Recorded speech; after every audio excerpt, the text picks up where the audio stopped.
বাদামের খোলায় 12 মিলিমিটারের দেবী সরস্বতী মূর্তি তৈরি করে তাক লাগালেন নবদ্বীপের শিল্পী।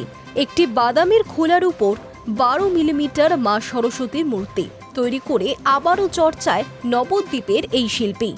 রেকর্ড তৈরি হয় রেকর্ড ভাঙার জন্যই, কথাটি বেশিরভাগ ক্ষেত্রেই শোনা যায়। আর এবার নিজের নিপুণ শিল্পকলায় নিজের রেকর্ডকেই নিজে ভেঙে নজির করলেন নবদ্বীপের শিল্পী গৌতম সাহা।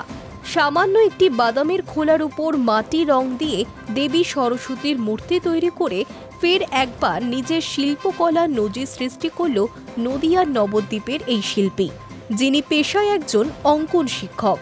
গৌতম সাহা জানান, বিগত বছরে কখনো শস্যদানার ওপর তো কখনো অন্য কিছুর ওপর ক্ষুদ্র দেবী সরস্বতীর মূর্তি তিনি তৈরি করেছেন। এবার সেই রেকর্ড ছাপিয়ে একটি বাদামের খোলার ওপরে 12 মিলিমিটারের দেবী সরস্বতীর মূর্তি তৈরি করে মা সরস্বতীর প্রতি তার শ্রদ্ধা নিবেদন করেছেন।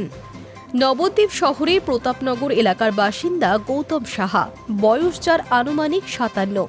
পেশায় তিনি একজন অঙ্কন শিক্ষক।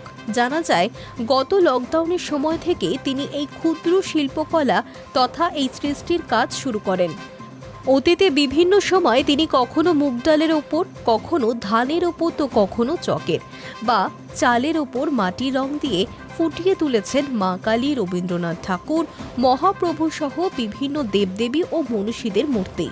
শিল্পী গৌতমবাবু জানান, এবার দেবী সরস্বতীর প্রতি তার শ্রদ্ধার্ঘ নিবেদনের জন্য গত 15 দিন ধরে দিন রাত এক করে ফুটিয়ে তুলেছেন একটি বাদামের খোলার ওপর 12 মিলিমিটার মা সরস্বতীর এই মূর্তি, যা তৈরি করতে লেগেছে মাটি এবং রং। আর তা দিয়েই কার্যত আবারও সকলকে তাক লাগিয়েছেন নবদ্বীপের শিল্পী গৌতম সাহা। আর এবারে তার এই সৃষ্টি দেখতে বাড়িতে হাজির হচ্ছেন অনেকেই। শিল্পী গৌতম সাহা জানান, এই কাজ করতে পেরে রীতিমতো আনন্দিত তিনি।